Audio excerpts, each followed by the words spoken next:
அல்லாஹ் உன்னுடைய பட்டோலைகளை படித்து காமித்தார். அடியானே, இந்த இடத்தில் நீ இந்த தவறை செய்யவில்லையா? அடியானே, இப்படிப்பட்ட தவறை நீ ஈடுபடவில்லையா?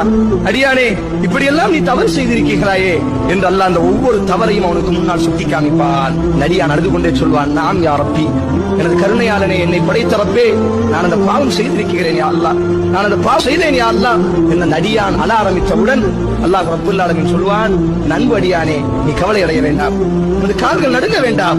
உலகத்தில் அந்த பாவத்தை நான் மறைத்து வைத்தேன், உலகத்தில் அந்த பாவத்தை நான் வெளிக்காட்டவில்லை. நீ எனக்காக வேண்டி வாழ்ந்தாய். நீ பாவம் செய்தாலும் என் பக்கம் நீ மீண்டு வந்தாய். நீ பாவம் செய்தாலும் என்னை மன்னிக்கக்கூடிய ரப்பு ஒருவன் இருக்கிறான் என்று அந்த பாவத்தை விட்டு திருந்தினாய். என் பக்கம் நீ ஓடி வந்தாய். பகலிலே பாவம் செய்தால் இரவிலே கரத்தை தூக்கினாய். இரவிலே பாவம் செய்தாய், பகலிலே கண்ணீர் வடித்தாய். இப்பொழுதும் கண்ணீர் வடிக்கிறாய். உலகத்திலும் நான் மறைத்தேன், இன்றைக்கும் நான் மறைக்கிறேன். நீ சொர்க்கம் நுழைந்து கொள். நீ அழ வேண்டாம், நீ கவலை அடைய வேண்டாம். உன்னை நான்